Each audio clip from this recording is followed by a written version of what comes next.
So welcome to Better Yourself Podcast, your boy from Christ. So today, as a guest, I have Anamika.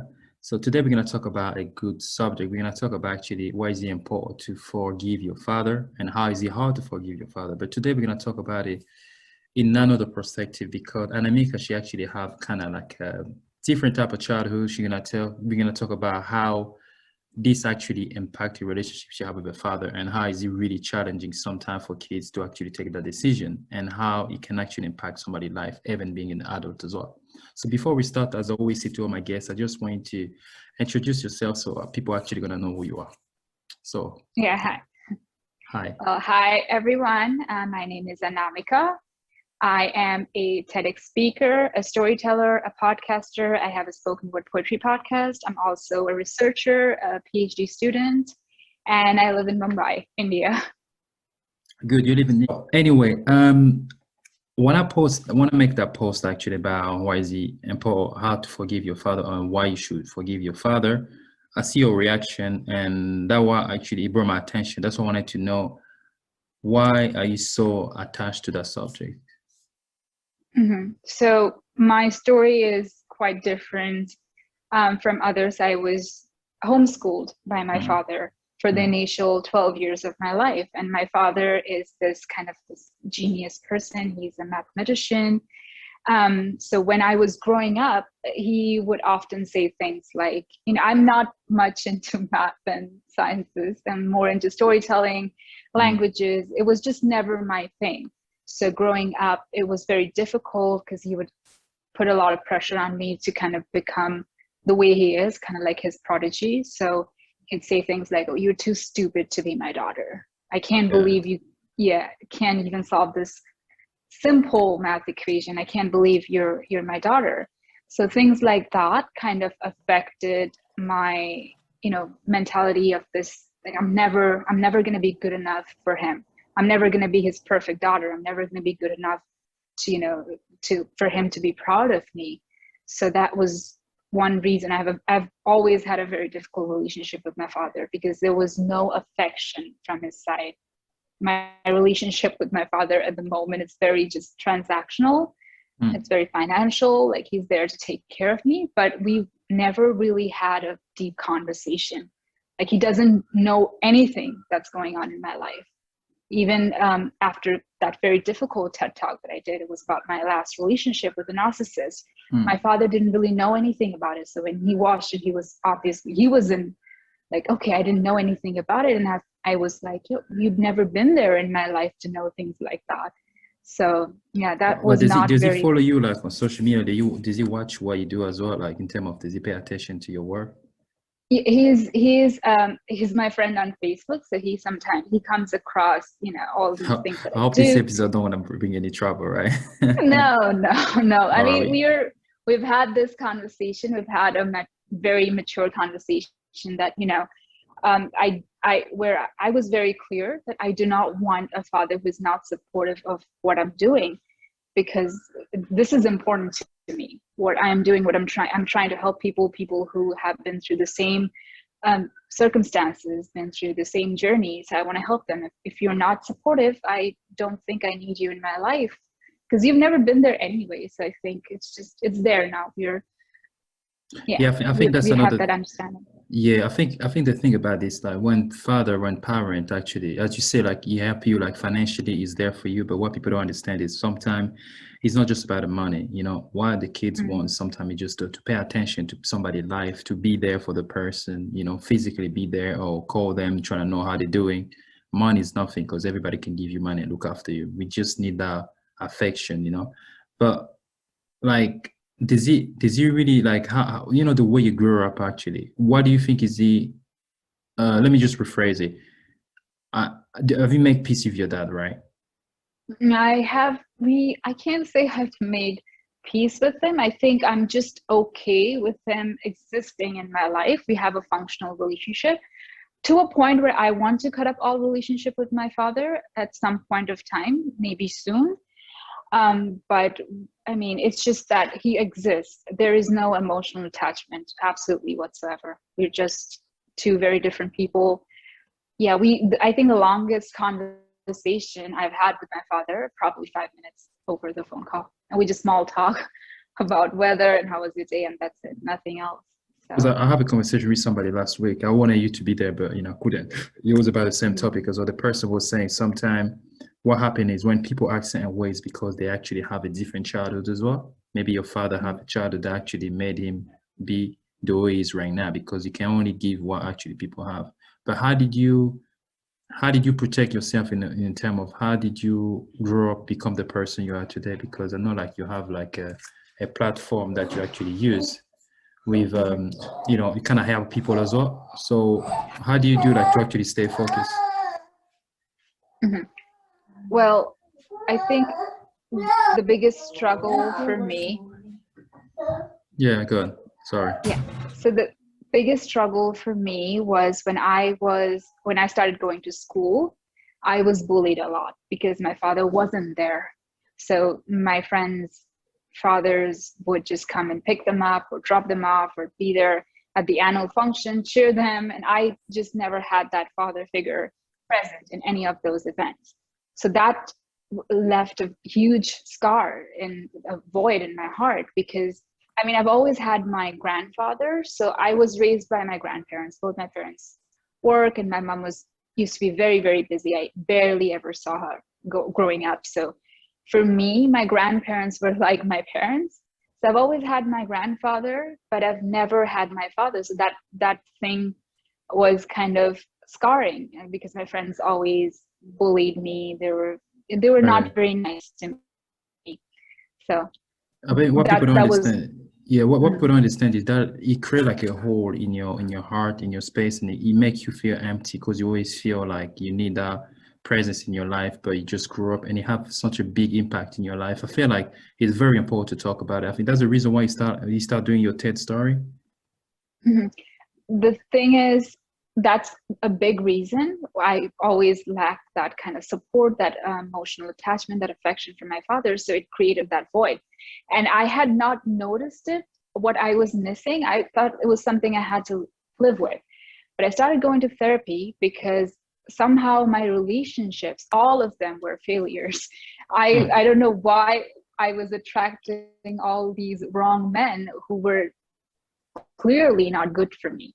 So I started going to my last relationship was very difficult. And when I went to therapy and my therapist kind of mentioned this has a lot to do with how you were treated as a child. So you always had this, seeking validation. You seek validation from older men because you've never had that from your father. So you've always had this, the passion to kind of, I want to be perfect for this person. I want to compensate for what I lacked. I couldn't be the perfect daughter, so let me be the perfect girlfriend or perfect wife. So I would go to any extent to kind of, can be the perfect girl in their eyes. So that was created by my father, that emotional void that I've just tried to kind of, fill with, all these validations. So yeah, so Yeah. that was a huge thing. Because I know like you have like a big impact in adult life as well. Like myself, I grew up like my father had kind of have like a weird relationship with him as well. But like today, how do you feel like when you talk about it more? Because when you express yourself through your platform, does it make you feel better now? The fact you actually happily talk about it and you can see a lot of people that actually can relate to your story. Mhm. How does I it make you think feel? I think the fact that I always have felt growing up, I felt it was just me because I didn't grow up with anyone with similar circumstances. But now that I have seen a bit of the world, I've interacted with so many people around the world, I know that I'm not the only one. I know there are people out there who have gone through the same experiences, the same circumstances. But I think somewhere or the other, they're just afraid to talk about it because they think if you are vulnerable, you're weak. But I've always believed that being vulnerable does not make you weak. It makes you strong because you're able to share your story. And I think that's important. That's a very strong um, aspect, that you were able to share what you've been through. So for me, it is to share my story, is to empower others and to kind of inspire them to come forward with their own stories and share what they have been through as well. Yeah, I feel like coming from a man, and what I realized since I'm doing this, like when coming from a man and from a woman is different because Me, the fact I have quite a complicated like childhood with my father, I think is it like the impact is more like I say to myself, look, when I'm gonna have kids, I want to be there because I'm a man as well. I want to be there for them, give them love, everything. But when it comes to women, I feel like the impact is different because the fact you are looking for that person, as you say, you prefer to be with people actually older than you and dating this kind of old man because you feel like and view for the kids side. Do you think like are you actually looking for if you I don't know if you have a partner, if you're married, whatever, but like for you is what is important for you? Like you when you think about the kids, having your own kids, does that relationship make you feel like oh I should give more to my kids? Or maybe it's more like partner that I want gonna play that father figure for me. I genuinely feel that parenting is a team effort. I'm not trying to. I know the single parents, they do their best, and it's obviously I think they're empowered, they're very strong, and they're very brave, and it takes a lot. But I've been to that side where I didn't have my father, so I've always felt that parenting is something that is a team effort. You definitely need a father figure in your life, because what I have been through, now that I see myself and I know what kind of void it creates.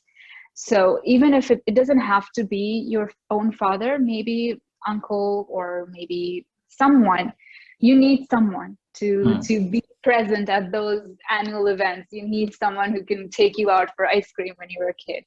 I think that is very important. So both parties, I think, are equally responsible. And if I think about, I'm not at that stage at the moment where I'm thinking about like marriage or kids. I'm not there yet. But Yeah. in future, if I am ever thinking about having kids, um, yeah, I'm definitely going to make it very clear to my partner that no matter what happens in between us, I want you to be present for our kids, because our kids, it's not just my kid or your kid. So it's a team effort, and you have to be there as well. So whatever I missed out on, I will never want my daughter or son to go through the same thing. Yeah.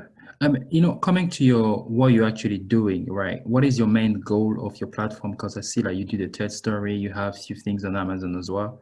So your platform, what is it about in general? Is it all related to the fact you want to talk, express yourself about, that like the relationship between yourself and, the father figure, or you talk about the whole thing trying to help people as well? What is it about? So the podcast that I have is very different from my TED Talk. The podcast it's a spoken word poetry podcast. So I have Hmm. depression and anxiety, and oftentimes it's very difficult for me to fall asleep. And Oh, okay. I've always kind of been this girl reading and poetry, or maybe short stories or whatever. It always kind of calmed me and helped me feel like, relaxed and soothing. So it's just the vibe of it. So the spoken word poetry that I do, it's about my life's experiences, not necessarily about a particular topic. They're different topics. So what I do with spoken word poetry is to just talk about things. I call it as a safe place for poetry or storytelling. So it's about telling a story, and it's also very soothing. So, it's something that people can listen to before they go to bed, or, it's something to calm you down. But it also talks about some poignant things, some truths in life. And sometimes you listen to some of the episodes and you're like, okay, that's deep. Yeah, Um, because I so played a few. I was like, man, she talk about a lot of stuff, like, y- yeah, I was quite, I mean, what you're doing is very good. I think like the reason why you do that is more like, how can I say, is like a little therapy for you, like, to express yourself, to talk about certain things and make you feel good. I mean, that's why, I mean, when I start doing podcasts, I start feeling that way because the more you talk about things, the more you mirror yourself and it forces you to become better because you talk about so many things. That's why I don't like putting my position in. Well, I don't like, even if I do podcasts, I don't like being the person that want to tell people what to do really. I just tell about my own experience and then give people advice based on whatever I do. Does it feel the same as others? You feel make you feel like, helping you from becoming better, feel better as it well? definitely, it definitely is therapeutic. So the first two seasons were just about my life stories, my experiences. But Hmm. when I did this one episode, it's called Dear John, and it's an open letter to my ex. And Wow. when that episode was released, Did you yeah, a knew about lot it? of I don't I don't Okay. know, but when I did that episode, there were so many women who they texted me, and they were like, we're going through the same thing, and sometimes we can't leave our partner because we have a kid or we're married or something." So when I realized, that's the time I realized what I'm doing is bigger than what I thought it would be. The purpose is Yeah. way bigger. So it is, I'm reaching it, the reach is way more than I thought it would be. I was just doing it for myself. I was just doing it because it makes me feel good. I like poetry. I like reading poems. I like reciting poems. So I was just doing that for myself. But when Dear John happened, it was just bigger than what I had expected. So I started the season 3 that I have just started. It just I did it with other people. So now it's more about other people's stories as well. So it's not just about myself. So it's about storytelling. So I think it is very therapeutic when you come and you talk about the things that matter to you. I think, yeah, there is you do feel better about, things. And that's advice you can give to people actually starting. Like, what advice can you give to the people today who are actually in the same position as you, who feel like they need to start a platform to kind of express themselves? What can you tell them? How do they start? Because some people, they don't even know how to start. To just keep things. Well, basic would be to just start.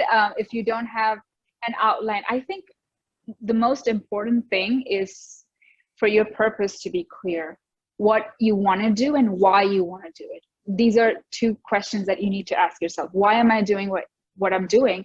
And how important it is to me, the purpose of it. So I think when you have clear answers to these questions, I think it becomes much easier for you to kind of, navigate through the whole process. So when you know that I want to do this for this reason, I think that it just opens up and you can figure things out. So if you're passionate about something, it doesn't have to be storytelling. It might be travel, might be anything, cooking, or whatever you're passionate about. I think once you just start talking about it, it doesn't take much to start a podcast. It's just talking, it's just speaking. If you Yeah. don't have guests, start speaking to yourself and make you the guest for your Yeah, I first mean, I episode. have like when I create my podcast, I was like, oh, I don't know who I'm gonna talk to, and I even have people in India that listen to my podcast. Like, I don't even know the people there. I was surprised. I was like, whoa, do people there play my stuff as well? I think that's the power of the internet because we build a network, and then you have a lot of people around the world. At the same time, people don't give you the feedback about what you're saying, but you can tell like the download is going up. I mean, like somebody somewhere is actually, they can relate to whatever you're actually saying today. You sound more like you're in a better position today. You're in a better place. But are you thinking about like making like I don't know if I have to use the word peace, but like trying to understand your father more. I think I have come to terms with the fact that my father and we're very different people. And I think we're just two parallel Oh, okay. lines that can never come together. His perspective of things, life, just in general, it's very different from mine. The Hmm. way I see myself, the way I want to establish myself is not similar to what he thinks how it should be. The definition of success for me is very different, and the definition of success for my father is very different. So I have come to terms with the fact that we can never be like, this. So we're always going to be like this. So we're okay with that fact. We're peacefully coexisting. When you ask me if I have forgiven my father, I would say there's a part of me that would always, I don't blame him because Hmm. it's something I can't change. I can't go back in the past and change anything.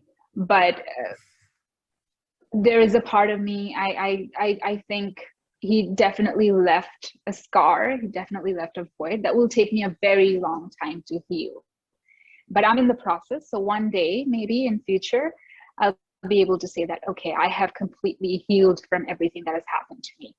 So at the moment, we're just peacefully coexisting. That's a good thing. Did he acknowledge that as well, his mistake? Did he acknowledge like I know like you told me you understand what he was doing, like you guys are two different people. He just like was it based on your own thought? Like, oh, you know what? Yeah. for looking at everything you say, you just make up your mind like, look, I think we're just different people, or you guys actually have a conversation and just realize through that conversation like you guys was two different people? Was it in that sense, or you just make up your mind based on your relationship with him? No, I mean conversations, Okay. obviously. We never agree on anything. And I'm 28. 28 years of my life, I've never agreed with anything, with anything he That ever said. He never agreed with me. So we don't have that. We're just very different people. I So I think it's think it's important to very know that. clear for us. Hmm. Yeah, I mean, now I accept it. So I had struggles in the past to accept the fact. Now I've accepted it. I mean, what can you do? Someone is just different from you, and you can't change that. If that person is not willing to change, if he is not the kind of person who's like, okay, I want to be there for my daughter, it's high time. He doesn't want to be that person. I can't change him. What can I do other than just accepting the fact that we're two very different people? So, yeah, that's that. I mean, at least you can have a conversation with him. That's the most important thing. Even if you don't agree with each other, that's a good Mhm. thing. But after everything, do you feel in peace now with yourself? You feel like you moved out, or you still feel that, or does it feel like it's because sometimes we are different to people, but like people can still try to make things better? Do you think it's Mhm. trying, since you have that conversation with him, do you think it's trying to kind of not like cover that space, but to try a little bit to be there in your life? Not as he's on his own way, or you just still Mhm. don't care? I think I'm at a stage where I just have given up Mm. because I really needed his support. This whole pandemic, this everything that's happening, and my TED Talk was a huge thing for me. And when my father Mm. watched my TED Talk, he wasn't really happy with it. He was quite disappointed that I would go out in the world and talk about the things that we're not supposed to talk about because Yeah. it makes him look like a bad person. So he Just so doesn't you know, like if you're that. And listening to me, I'm not saying you're a bad person. We just talking. Yeah. Yeah. so he was not okay with that, but I needed his support at that time. And if I didn't have his support back then, when I was going through a very difficult time, my last relationship, my last breakup was extremely difficult for me mentally. Like I had several mental breakdowns where it took me a year to overcome that. It took me a year to come in peace with that, with the fact that I was in a relationship with a narcissist, and I didn't have my father's support in that journey. My mother was always there. So I think if I could go through such a difficult phase in my life without him, I don't really think that I'm gonna need him in future for anything. I mean, I appreciate my father for giving me the financial freedom.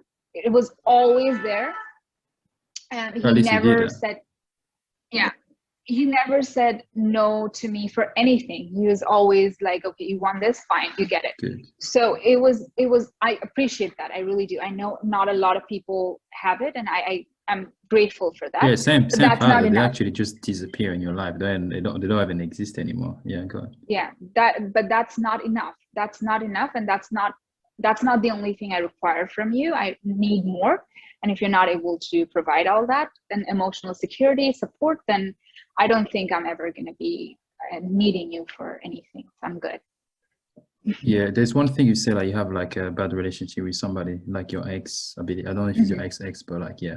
Uh, do you think men who was treating you that way because of that they knew like there was no like a father presence in your life? Because sometimes it happened as well. I heard some story where men treat actually women unfairly because when they know like in this family there's no really father figure or somebody behind you that gonna protect you. Do you think it was based on that as well? Mhm. I just can I say something? It's It's fine. Yeah, sometimes not sure. going to Yeah. get.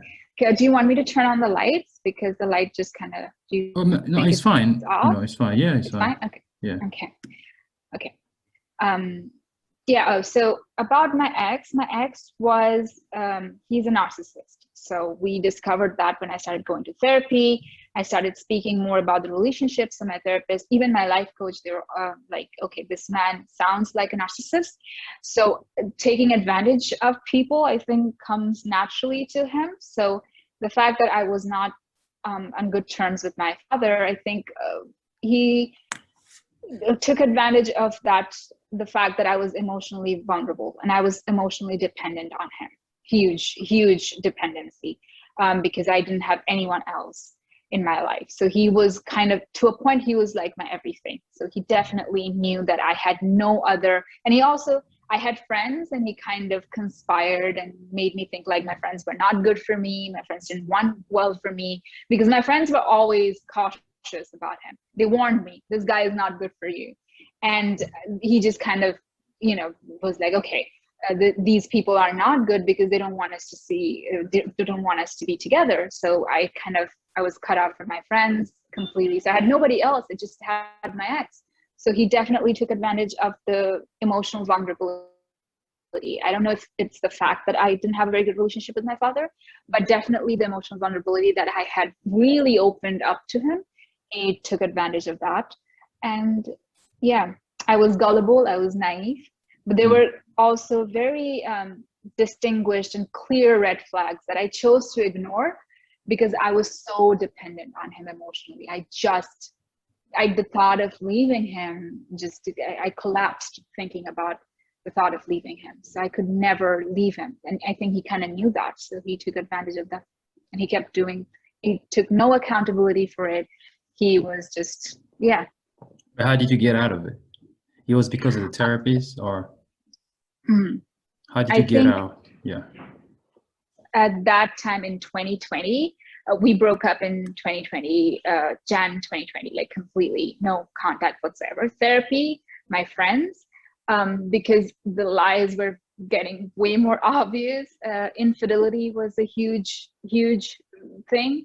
And just after a point of time, I was just like, this is enough. And it was to a point where I started questioning my self-image. I had a lot of body image issues because of him. There was a time he asked me if I wanted to change my body, if he had given me money. If I give you $10,000, wow, what would you change about yourself? So, my friends were just like, that's enough. Okay, it's time to let go. It's gonna hurt. It's like ripping off a Band-Aid, just do it. So yeah, 2020 Jan, I just couldn't take it anymore because it was emotionally exhausting and I was absolutely losing myself. I had almost just lost myself. So I couldn't do it anymore. That was the time I was like, okay, it's time to let go, because I can't live my life hating myself every day, because I'm never going to be enough for this man. No matter what I do, I get something, next day he's like, okay, change this. And then I'm a completely different person after a year. I don't even recognize myself when I look in the mirror. So I was just, yeah. I see a lot I heard about a similar story. People go through a lot of things, similar things as well. I mean, I'm glad that you actually get out of it.